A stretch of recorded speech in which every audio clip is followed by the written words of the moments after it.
So I will share with you today on the theme, Living Out Louder.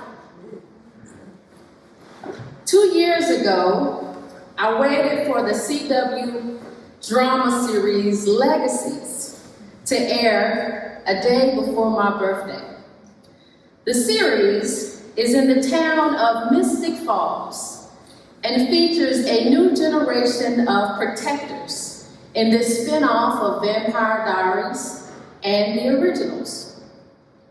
What makes this series special is the Salvatore School for the Young and Gifted. The school is also home to Klaus Michelson's daughter, Hope, which is a tribrid, a Lawrence Saltzman's twins, Lizzie and Josie, and other young adults who are coming of age as witches, vampires, and werewolves. At the school, they are nurtured to be their best selves and overcome their villainous impulses. Together, they rely on ancient folklore and tales to learn how to battle the far-reaching enemies and attempt to keep balance in the world. Imagine living in a school populated with students abandoned by their parents because they did not know how to raise them or love them. Imagine being in a school of people who knew that there was something different about them, but they could not figure it out. Imagine having to create a new family. And each day, there was a new adventure, a different monster, and a different opportunity for you, your peers, and chosen family to defend your space against things that wanted to destroy you. Everything, every person, and every being has a purpose and teaches us lessons. These children, adolescents, and young adults are separated from others labeled as normal. And the teachers at this school find a way to navigate between those that are at the gifted school and those that go to the typical traditional school, as well as live a life outside of the Salvatore School. These adults manage to protect the young and gifted, as well as be conscious of the things happening around them and their lives. Some would say the gifted ones in this community lived closeted because this school is carefully positioned. But they somehow were found out by life-sapping monsters from previous histories. Some of us in the LGBTQIA+ community, or as I call our rainbow spectrum, understand the necessity of living in the closet, separate and careful. My wife, Vaughn, and I, we joined the military and served in the Army during the Don't Ask, Don't Tell era. Mindful that it is Pride Month, we can easily get caught up into the flags and rainbows and parties and brunches, but this has not always been the story of our community. It was not until June of 1969 when the Stonewall riots acted as a turning point to kicking open the closet doors. And by June of 2016, all 50 states had same-sex marriage legalized. The 2020 American Value Survey shows that only 70% of Americans support same-sex marriage. LGBTQ+ community encompasses not only cultures, race, and religions, but multi-generations as well. Generational differences include many things, including politics and popular culture, making it challenging for those across the age lines to hear each other's story. Even within our own community, we struggle to hear and understand each other. Christian nationalism, hatred, and fear of the unknown continues to be the monsters that show up in our homes, social media, television, and radios. People spewing messages of disgust toward people simply committed to living free and liberated lives. People speaking messages of evil because they do not understand how people are able to break out of the binary and live a life of fluidity that reflects their entire being. People sharing messages of hate because they want to maintain white male privilege, power, and control.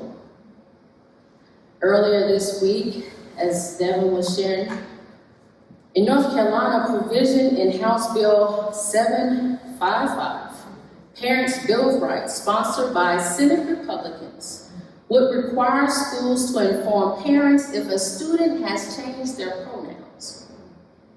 The bill also bans instruction or curriculum about LGBTQ issues in kindergarten through 3rd grade, and creates a list of requirements for parental and school communication. Friends, outing people in our community does not create a safe environment for anyone. Creating parental notification impacts a child's well-being and safety if they live in a home that is not LGBTQ affirming. This bill would create a culture of fear for students who may be afraid to ask school personnel for help. Florida governor, I'm sure you all have heard that, signed educational legislation called the Don't Say Gay Bill, which prohibits classroom instruction on sexual orientation and gender identity in kindergarten through grade 3.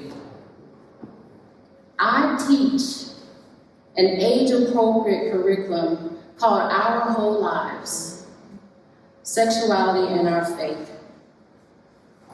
for kindergartners to older adults. And it has been life-changing for the adults that teach and for the participants that learned. I also have a 4-year-old child.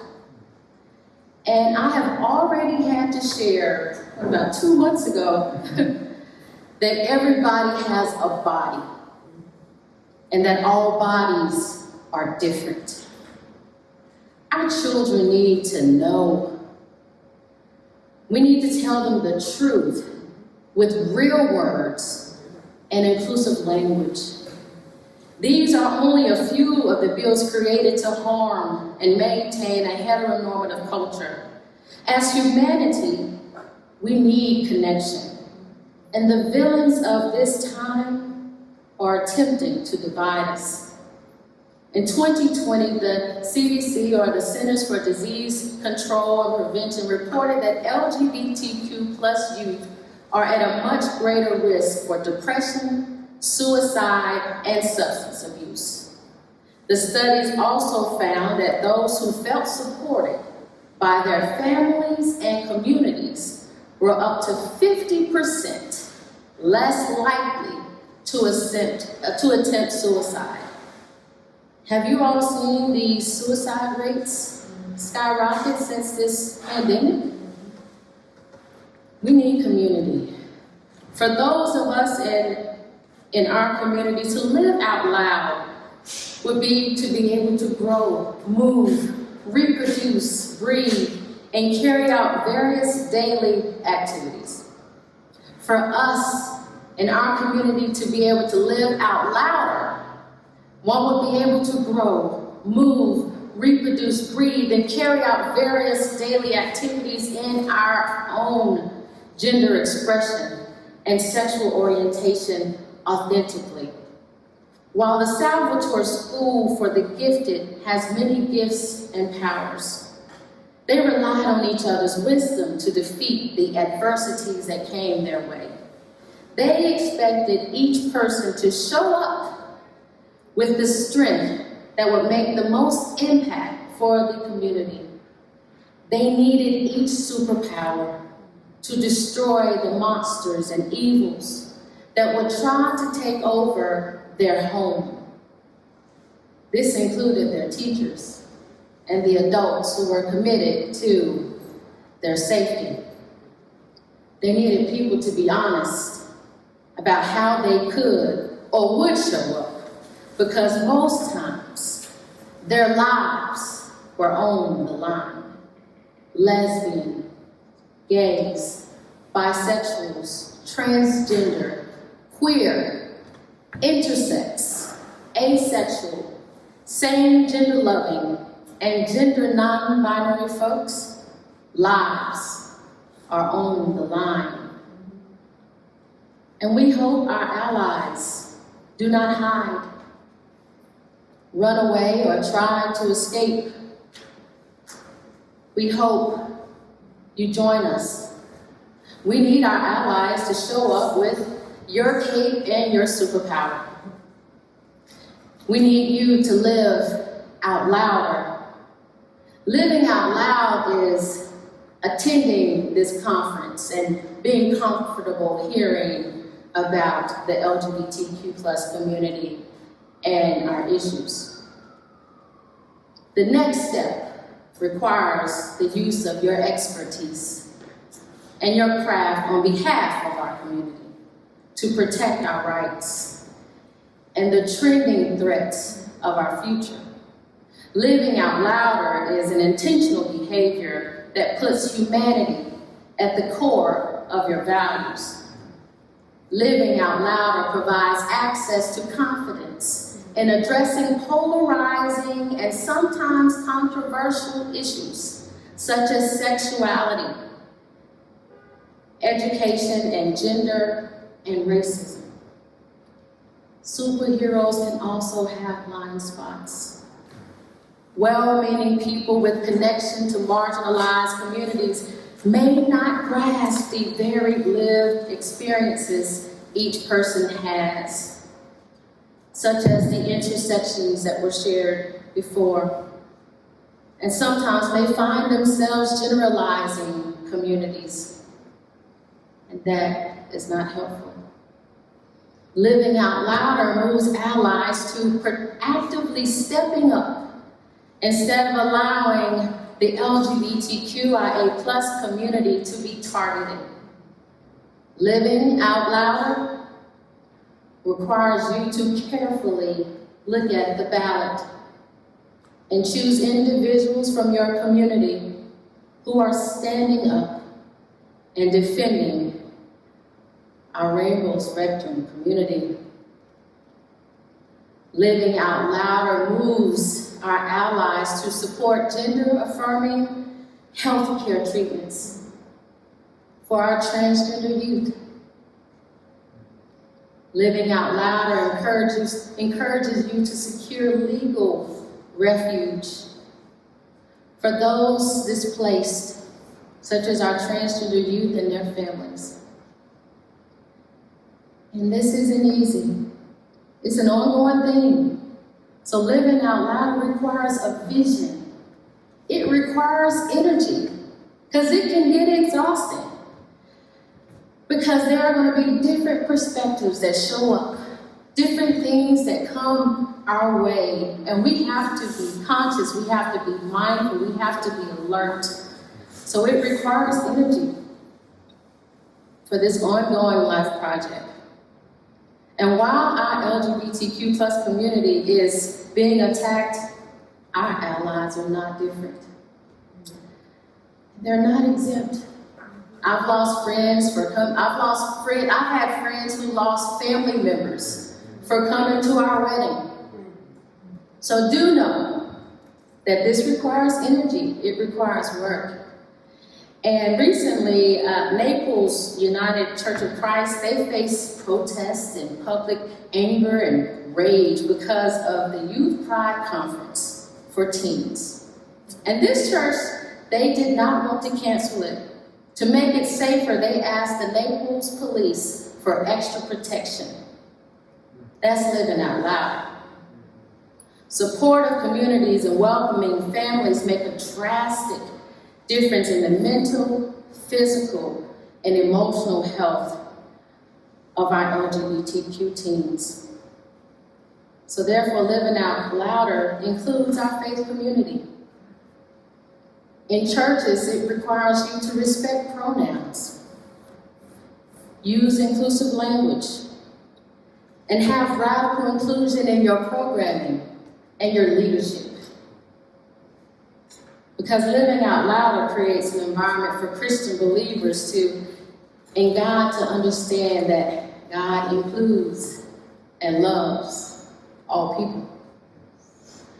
While many of us in the LGBT community are not able to live on an island or just live in an all-inclusive or affirming place for our families and our children, we have to find ways to live with and be our best selves in spite of these happenings in this world.